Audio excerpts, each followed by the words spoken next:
सबको जय मसीह की। मैं जतिन बब्बर और आप देख रहे हैं मसीह परिवार चैनल। जैसे कि आप सब जानते हैं कि मैं इस चैनल पे प्रभु के अलग अलग दासों की वीडियोस डालता हूं, तो अगर आपको हमारा चैनल अच्छा लगता है तो आप इस चैनल को ज़्यादा से ज़्यादा सब्सक्राइब जरूर करें, ताकि आप प्रभु के वचन को सुन सके। वीडियोस को ज़्यादा से ज़्यादा शेयर करें, ताकि जिन लोगों तक वचन नहीं पहुंचा उन तक भी वचन पहुंच सके। सबको जय मसीह की। एक बार मैं आपसे दोबारा कहूँगा कि इस चैनल को सब्सक्राइब जरूर करें और वीडियोस को ज़्यादा से ज़्यादा शेयर करें। जय मसीह की। जो बात परमेश्वर ने मुझे आपको बोलने के लिए 2025 के लिए कही है, अगर आप चाहते हैं कि 2025 में वो जो चीजें मैंने बोली हैं आप उनमें ना आए, आप उस इकोनॉमी के डिप्रेशन का, उस महंगी की तलवार का जो चलने वाली है, आप उसमें अगर नहीं आना चाहते हैं, वो पाप, वो इंटरनेट पे वो चीजें जो आपने कभी नहीं देखी, वो रोना और करलाना भी बहुत अजीब तरीके का मैंने देखा है आने वाले महीनों में, अगर आप चाहते हैं कि आप उनमें शामिल ना हो, तो परमेश्वर ने कहा मेरे लोगों को बता कि तुम्हें बलिदान चढ़ाने होंगे। पुराने नियम में बलिदान चढ़ाए जाते थे, लेकिन नए नियम में अलग बलिदान चढ़ाए जाते हैं। दूसरा राजाओं 17 उसकी 36 में लिखा, परंतु यहोवा जो तुमको बड़े बल और बढ़ाई हुई भुजा के द्वारा मिस्र देश से निकाल ले आया, उसी का तुम भय मानना, उसी को दंडवत करना और उसी की बलि चढ़ाना। परमेश्वर ने कहा उसको बलि चढ़ाना, बलिदान करना। जब भी आप प्रभु के सामने, प्रभु बुलाता था कि तुमने पाप किया है, आ जाओ पाप बलि लेके आओ। कभी नहीं कहता था कि आके सॉरी बोल दो, सॉरी गॉड, सॉरी परमेश्वर। परमेश्वर कहता है सॉरी बोलना है, बलिदान लेके आओ, साथ में मेल मिलाप करना है, बलिदान लेके आओ, बैल लेके आओ, भेड़ लेके आओ, उसे चढ़ाओ। लेकिन नया नियम में बाइबल कहती है प्रभु यीशु मसीह एक ही बार कुर्बान होके हमारे लिए बलि चढ़ गया। अब हमें उन कुर्बानियों की जरूरत नहीं कि हम भेड़े और बैलों को लेके जाएं। लेकिन अभी भी बलिदान की व्यवस्था चेंज नहीं हुई है। लेकिन अब कौन से बलिदान है जो परमेश्वर चाहता है हम चढ़ाएं? वो बलिदान हमें नया नियम में मिलते हैं। पहला पत्रस 2 उसकी 5 में लिखा है, तुम भी आप जीविते पत्थरों के समान आत्मिक घर बनते जाते हो, जिससे याजकों का पवित्र समाज बनकर ऐसे आत्मिक बलिदान चढ़ाओ जो यीशु मसीह के द्वारा परमेश्वर को ग्रहण योग्य हो। कहता आत्मिक बलिदान चढ़ाओ। पहले तुम परमेश्वर बकरों को, बैलों को मांगता था कि अगर तुम्हें पाप बलि चढ़ानी है, बैल लेके आओ, भेड़ लेके आओ। होम बलि चढ़ानी है, मेल बलि चढ़ानी है, बैलों और बकरों को वो लेके जाते थे। लेकिन जीसस ने एक ही बार अपने आप को चढ़ाया, अपना लहू लेके पिता के सामने गया और हमारे लिए एक ही बार वो कुर्बान हुआ। लेकिन बलिदान बदले नहीं हैं। हाँ, उनका रूप बदल गया है। अब परमेश्वर कहता है ऐसे आत्मिक बलिदान चढ़ाओ जो परमेश्वर को ग्रहण योग्य हैं। रोमियो 12 उसकी 1 आयत में लिखा है, इसलिए हे भाइयों मैं तुमसे परमेश्वर की दया स्मरण दिलाकर विनती करता हूं कि अपने शरीरों को जीवित, पवित्र और परमेश्वर को भावता हुआ बलिदान करके चढ़ाओ, यही तुम्हारी आत्मिक सेवा है। वो कहता है अपने शरीरों को जीवित चढ़ाओ परमेश्वर के सामने। इन्हें अपवित्र मत करो, इन्हें व्यभिचार में मत लगाओ, इन्हें ब्लू फिल्में देखने में मत लगाओ, इन्हें नशे करने में मत लगाओ। अपने शरीर को जीवित रखो परमेश्वर के लिए और पवित्र करके परमेश्वर को भावता हुआ बलिदान करके, कहता उसे परमेश्वर को चढ़ाओ, यही तुम्हारी आत्मिक सेवा है। परमेश्वर ने मुझसे डायरेक्ट कहा है, अगर आप सिंपल बिलीवर हैं, just you are a believer, कोई खास आपकी प्रार्थना नहीं है, just you are a believer, आप जीसस पे बिलीव करते हैं, मैं आपको बता रहा हूं शैतान जो सोच के बैठा है 2025 में, जिस तरह से इंटरनेट के ऊपर महंगी के द्वारा, महंगाई के जो चीज़ों के द्वारा, इकोनॉमिक डिप्रेशन के द्वारा वो जिस तरह से सोच के बैठा है, मैं आपको बता रहा हूं आपको परमेश्वर की जरूरत हर साल बढ़ती जाएगी। यीशु मसीह ने कहा कि अपने शरीर को भावता हुआ बलिदान करके चढ़ाओ। भजन संहिता 4 उसकी 5 में लिखा है, धर्म के बलिदान चढ़ाओ और यहोवा के ऊपर भरोसा रखो। आत्मिक बलिदान चढ़ाओ और यीशु मसीह के द्वारा जो परमेश्वर को ग्रहण योग्य हो। अगर आप सिंपल विश्वासी हैं तो मैं आपको एक सलाह देना चाहता हूं, आपका भाई होने के नाते, आपका आत्मिक अगुआ, आपका स्पिरिचुअल फादर होने के नाते, मैं आपको एक सलाह देना चाहता हूं कि 2025 को अगर हैप्पीएस्ट करना है तो आप बलिदानों को चढ़ाना शुरू कर दें। वो बलिदान मेरे शरीर का है। एक नशा करने वाला व्यक्ति नहीं कह सकता कि मेरा शरीर को मैं मन भावता हुआ बलिदान करके यहोवा को चढ़ा रहा हूं। एक व्यभिचारी व्यक्ति नहीं कह सकता कि मैं अपने शरीर को बलिदान करके परमेश्वर को चढ़ा रहा हूं। परमेश्वर ने कहा तुम्हें आत्मिक बलिदान और धर्म के बलिदान चढ़ाने होंगे। वो बैल और बकरों की बलियां नहीं होंगी, परंतु वो तुम्हारी जिंदगी होगी, तुम्हारे समय का बलिदान होगा, तुम्हारी इच्छाओं का बलिदान होगा। कि अगर परमेश्वर ने कहा है मुझे पवित्रताई में रहना है, मसीह में आने से पहले, बहुत पहले, मैं एक लड़की को पसंद करता था अपने स्कूल टाइम में, और मैं हमेशा परमेश्वर को बोलता था कि परमेश्वर मेरी उसके साथ मैरिज क्यों नहीं करवाता तू। और कोई प्रॉब्लम नहीं थी, सब कुछ सही था। लेकिन जब मैं मसीह में आया मुझे मालूम हुआ कि मेरी लाइफ में परमेश्वर नहीं चाहता था कि मैं संसारिक लव में पढ़ूं। अगर मैं वो पढ़ता मुझे इतनी अच्छी वाइफ कभी नहीं मिलती। कई बार आप कंप्लेंट करते हैं कि परमेश्वर जिसे मैं पसंद करता हूं वो क्यों मेरी जिंदगी में नहीं है, जबकि वो आपकी जिंदगी में अगर आ जाए मैं आपको बता दूंगा आपकी जिंदगी नरक हो जाएगी, क्योंकि आप नहीं जानते फ्यूचर में क्या रखा है। आज मैं 2 दिन से परमेश्वर की प्रेजेंस में हूं, तो भी आपने चर्च की व्यवस्थाएं देखी। कौन संभाल रहा है? मेरी वाइफ संभाल रही, मेरी टीम संभाल रही है। आपने प्ले देखा, उसका डायरेक्टर मेरी वाइफ है।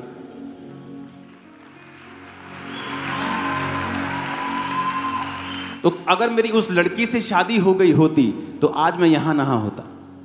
कई बार हम परमेश्वर को बलिदान नहीं चढ़ा पाते कि परमेश्वर आपको पसंद है एक व्यक्ति, आप उसके पीछे लगे रहते हैं, लेकिन परमेश्वर कहता है तुझे अपने शरीर को मन भावता हुआ बलिदान चढ़ाना है। यूथ में ये प्रॉब्लम है, क्योंकि जब आप अपनी इच्छा और अपनी पसंद से चलने लगते हैं, कई बार आप भूल जाते हैं कि परमेश्वर ने आपके लिए एक बेस्ट रखा हुआ है।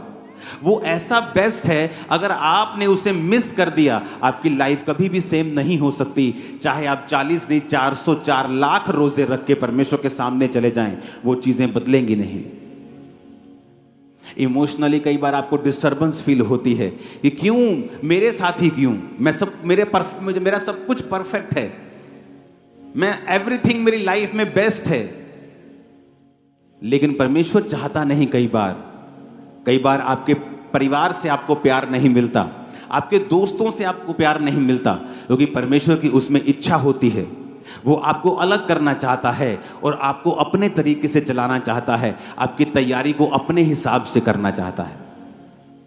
इसलिए मैं कहता हूं 2025 में अगर आपको परमेश्वर में चलना है, अगर आपको परमेश्वर की उन चीज़ों को लेना है, और मैं आपको अगर अंधेरा ज़्यादा है तो रोशनी भी ज़्यादा चमकती है। ये रोशनी अगर सुबह चलाएंगे तो चमकेगी नहीं, आपको लगेगा ठीक है, लेकिन रात को पूरी चर्च जगमग है। क्यों? ऐसा क्यों? रात को चर्च जगमग क्यों है? क्योंकि अब बाहर अंधेरा है, इसलिए रोशनी चमक रही है। अंधेरा बहुत होगा 2025 में, लेकिन आप चमकेंगे इन जीसस नेम। आप नई नई चीजों को लेंगे 2025 में इन जीसस नेम। हालेलुया। रोना धोना बंद कर दें, इमोशनल डिस्टर्बेंस अपनी लाइफ से निकाल दें, जीसस की ओर देखें, क्योंकि वो फ्यूचर जो परमेश्वर ने आपके लिए रखा है वो मार्वलस है। अगर आप प्रभु की ओर देखते जाएंगे और सब कुछ प्रभु की ओर से होगा, कुछ साल बाद अपनी लाइफ को देखेंगे, बोलेंगे वाओ थैंक यू लॉर्ड, तूने कितना बड़ा काम किया है, छक्के छुड़ा दिए शैतान के। Hallelujah, hallelujah. तो मेरी बात को बड़े ध्यान से समझना है। अगर आपकी लाइफ ऐसी है कि आप गिवर नहीं हैं, आप प्रार्थना करते रहते हैं, प्रार्थना, लेकिन टाइथ नहीं बोते, आप प्रार्थना करते रहते बीजों को नहीं बोते, आप फास्टिंग नहीं करते, आपके अंदर परमेश्वर के लिए कुछ छोड़ने की इच्छा नहीं है, आप अपनी रिलेशनशिप्स को नहीं छोड़ पाते हैं, आप ऐसी चीज़ें नहीं छोड़ पाते जो परमेश्वर की ओर से नहीं हैं, तो मैं आपको बता रहा हूँ शैतान आपको बहुत तंग करेगा 2025 में। क्योंकि अगर आपको मैं पहले नहीं बताऊंगा और बाद में ऐसा होगा तो आप कहेंगे कि परमेश्वर सारी दुनिया के साथ जो हो रहा है मेरे साथ भी हो रहा है, तो क्या फ़र्क है मुझ में और सारी दुनिया में। लेकिन इसीलिए मैं कह रहा हूं कि कोई मूर्ख ही होगा जो 2000 इस मीटिंग 24 नाइट की मीटिंग को मिस करेगा, क्योंकि आप उस ग्रेस को आज लेके जाएंगे, आप प्रभु में चल पाएंगे, उसमें आगे बढ़ पाएंगे। आप देखेंगे परमेश्वर के कामों को अपनी जिंदगी में किस तरह से प्रभु का आत्मा कर रहा है। Hallelujah, hallelujah. ये चर्च, आप लोग, मैं, हम किसी के विरोधी नहीं, किसी धर्म के नहीं, किसी जात के नहीं, क्योंकि परमेश्वर का राज्य यहां का नहीं है। लोग मुझे फौरन में पूछते थे क्या आप खालिस्तान को समर्थन करते हैं, क्या आप ऐसे हैं। मैंने कहा मैं किसी के खिलाफ नहीं हूं, क्योंकि मेरा राज्य, यीशु का राज्य यहां का नहीं, वहां का है। हम उधर लेके जा रहे लोगों को अनंत जीवन की ओर, यहां नहीं। आमीन। ये परमेश्वर है हमारे बीच में, और मैं आपको बता रहा हूं 2025 में आपका जीवन बलिदान देने वाला होना चाहिए। जीसस को आपकी जान का बलिदान नहीं चाहिए, आप जीवित रहेंगे, सारी उम्र भोग के जाएंगे। जीसस ने अपना बलिदान दे दिया है, आपको बलिदान की उसको जरूरत नहीं, लेकिन कहता आत्मिक बलिदान चढ़ाओ, आत्मिक बलिदान चढ़ाओ अपनी इच्छाओं का। कि मेरा फेवरेट प्रोग्राम चल रहा है, लेकिन पवित्र आत्मा मुझे प्रार्थना करने के लिए बोल रहा है। मैं पूरी दुनिया घूम सकता हूं, लेकिन आप इमेजिन भी नहीं कर सकते, अगस्त से मैं अपने घर से निकला नहीं हूं। दिसंबर आ गया, दिसंबर छोड़ो, अब तो जनवरी शुरू हो गया। आपके बीच में रहा हूं मैं 6 महीने, एक दिन भी मैं कपड़ा लेने के लिए भी अपने घर से नहीं निकला, क्योंकि अगर जिम्मेवारी आपकी बड़ी होती है, आपको सिस्टम बनाना पड़ता है, मुश्किल होता है, लेकिन आदत पड़ जाती है, और जब रिजल्ट आता है आप बोलते हैं ये कुछ भी नहीं, खुदा ने जो किया है बहुत बड़ा है,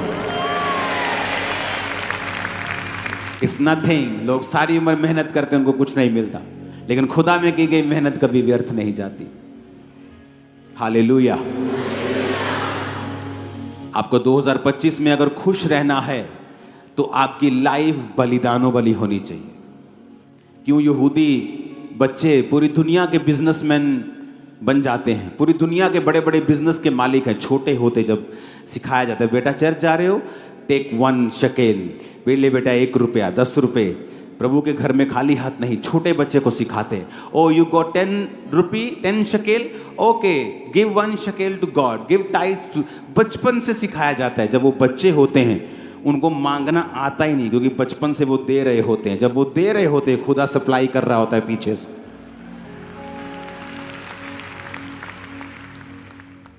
दाऊद ने अपना हजारों करोड़ों का सोना परमेश्वर में दे दिया था, और परमेश्वर ने कहा सुलेमान तूने बुद्धि मांगी पर मैं तुझको पैसा दूंगा। कहता प्रभु मैं पैसा तो मांगा ही नहीं, मैंने नहीं, तेरे को दूंगा पैसा, मैंने नहीं मांगा, नहीं तुझे दूंगा, क्योंकि तेरे बाप ने कुछ बोया था तो मुझे वापस करना है, इतना करूंगा, इतना दूंगा। लोग बोलते हैं ना फलाना बंदा जी, पता नहीं उस बंदे का नाम क्या, फलाना बंदा दुनिया का सबसे अमीर था। झूठ है ये। सुलेमान के जैसा अमीर दुनिया में कोई नहीं था, ना है।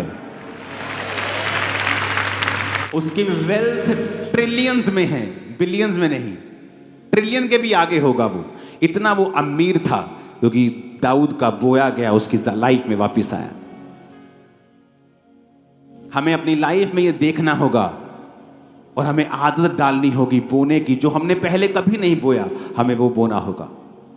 जितनी प्रार्थना पहले नहीं की, जो पवित्रताई, जो फोकस, जो लेवल, जो प्रार्थना, जो फोकस, जो मन की जो स्थिति जैसी पहली थी, उससे भी कहीं अधिक हमें परमेश्वर में जुड़ना होगा 2025 को हैप्पीएस्ट करने के लिए।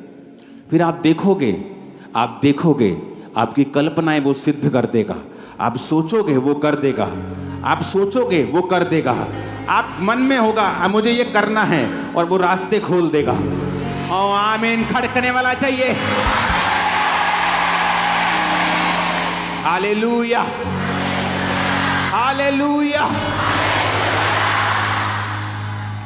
परमेश्वर 2025 में आप जब प्रवेश कर रहे हैं तो मेरी ये आपसे विनती है कि उसके वर्ड्स को अनदेखा अनसुना मत करना। अपने पड़ोसी को बोलो बलिदान वाला जीवन अपना लेना 2025 में। जो पहले नहीं किया वो करना, वही करना। आमीन आमीन। अब ये आपको मालूम है या मुझको मालूम है कि पहले मैं कैसा था, अब मुझे और बलिदान कैसे देना है, मुझे नेक्स्ट लेवल पे कैसे जाना है, मुझे उस लेवल की तैयारी करनी है जो आने वाले फ्यूचर में परमेश्वर बता रहा है कि इस तरह का काम होने वाला है। तो मुझे उसके लिए ग्रेस इकट्ठे करनी है और उस ग्रेस में मुझे प्रवेश करना है और मुझे बलिदानों के साथ जाना है। इसलिए मैंने कहा शुरुआत से शुरू कर दो, शुरुआत से रोजे शुरू कर देंगे, शुरुआत से प्रार्थना, शुरुआत से भूना, ऐसा स्टार्ट मारेंगे, रुकेंगे नहीं यीशु मसीह के नाम में।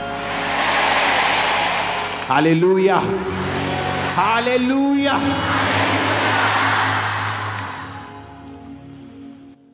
कितने मेरी बात को समझ रहे हैं? हैप्पीएस्ट करना है न्यू ईयर, बलिदान। पड़ोसी को बोलो कौन सा बलिदान? शरीर का नहीं, तेरे लहू का नहीं, आत्मिक बलिदान। शरीर को पवित्र करके चढ़ाना, मन भावता हुआ करके चढ़ाना, आत्मिक बलिदान और धर्म के बलिदानों को चढ़ाना। Hallelujah hallelujah. और मेरा ये बिलीव है, मेरा ये विश्वास है कि ये वचन आपकी स्पिरिट के अंदर चला जाएगा और आपको प्रभु से पूछना है कि परमेश्वर मुझे ग्रेस दे और मैं जो कर रहा हूं 24 में, मैंने किया जो 24 में, 25 में मैं ज्यादा करूंगा, मैं एक्स्ट्रा करूंगा खुदावंद। और परमेश्वर जब आपको देखता है वो भीड़ से देख लेता है। वो जा रहा है और जक्कई को उसने भीड़ से देख लिया और पेड़ पे कहा हे जक्कई नीचे आ जा। जब आप यीशु मसीह को विश्वास शो करेंगे वो आपको छोड़ेगा नहीं। आप लाखों की भीड़ में हो, जब आप यीशु मसीह को विश्वास दिखाएंगे, हेवन में एक ही करेंसी चलती है, वो विश्वास की है। आमीन।